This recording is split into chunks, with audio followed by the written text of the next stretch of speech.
Assalamualaikum warahmatullahi wabarakatuh. Selamat siang teman-teman semua. Ketemu lagi dengan saya Bagus Utomo dari komunitas peduli skizofrenia. Gimana puasanya? Mudah-mudahan lancar dan jangan lupa tetap stay at home dalam suasana pembatasan sosial berskala besar karena wabah corona ini ya. Nah, hari ini saya mau menjawab pertanyaan nih dari teman-teman. Ada yang nanya nih, seberapa banyak sih orang yang mengalami skizofrenia dan mengalami waham keagamaan. Saya mencoba mencari-cari dari berbagai sumber di internet ya. Ini saya temuin dari website livingwithschizophrenia.uk.org.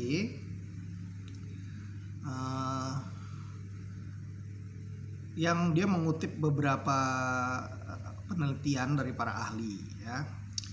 Dari berbagai studi yang ada itu ditemukan bahwa prevalensi religious delusions atau waham keagamaan pada orang dengan skizofrenia itu angkanya sangat tinggi gitu ya.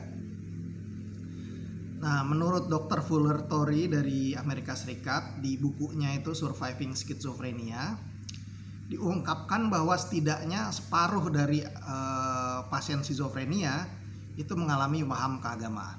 Wah, besar kan jumlahnya kan? Nah, sementara penelitian lain dari Moore dan Huguelet di Switzerland menemukan prevalensi sekitar 21% ya. Mungkin prevalensi ini dapat dijadikan perwakilan negara lain ya di Eropa Barat ya. Sementara Ruda Levicien dan kawan-kawannya di Lituania menemukan prevalensi orang dengan skizofrenia yang mengalami waham keagamaan itu angkanya lebih besar lagi sampai 64% gitu ya. Nah, kalau kita lihat dari gambaran penelitian tadi itu ya, sangat jelas ini bahwa masalah waham keagamaan ini umum dialami pada pasien skizofrenia.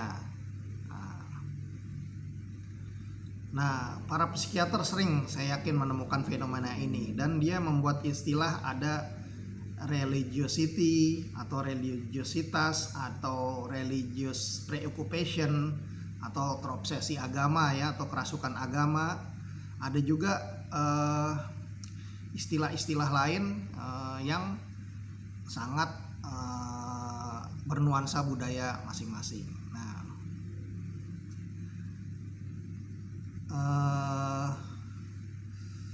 kalau kita lihat dari prevalensinya itu tadi juga, itu juga sangat dipengaruhi oleh kondisi sosial budaya masing-masing ya. Misalnya kalau kita ngelihat di negara-negara Eropa yang jumlahnya tadi cuma sekitar 21% itu, ya sangat mungkin juga bahwa itu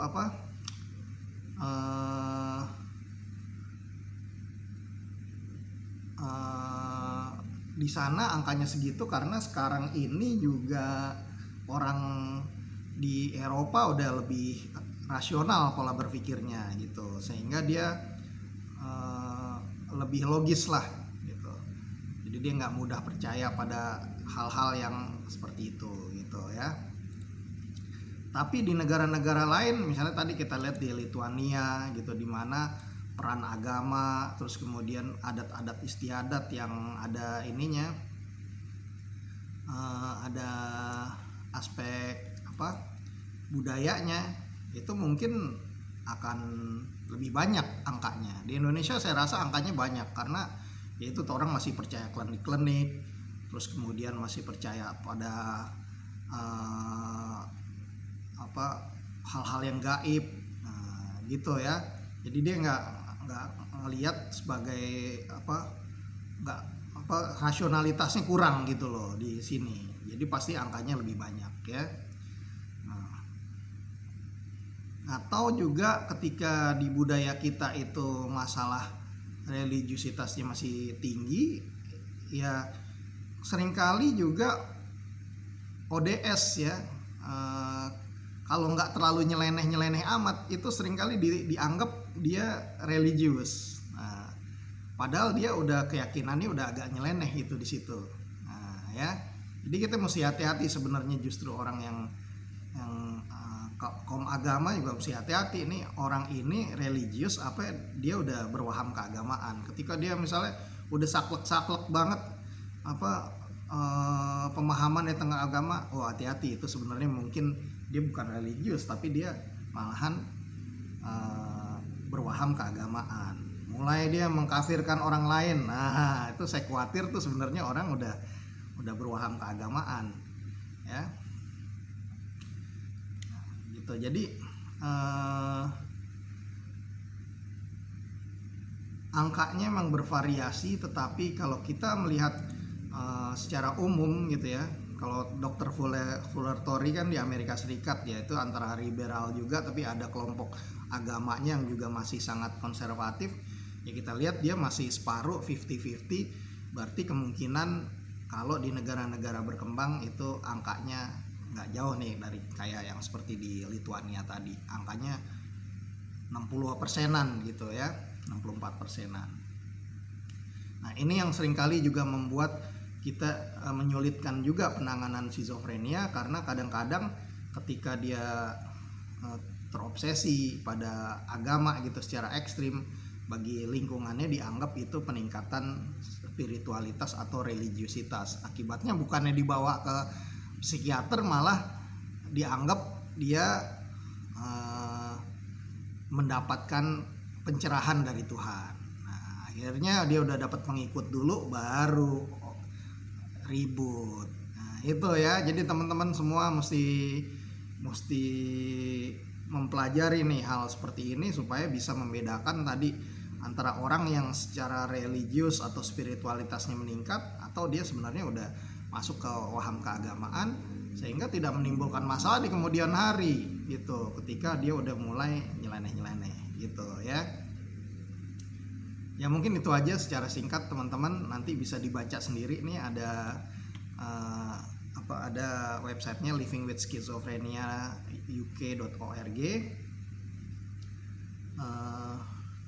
Religious and Spiritual Illusions and Schizophrenia nih judul artikelnya.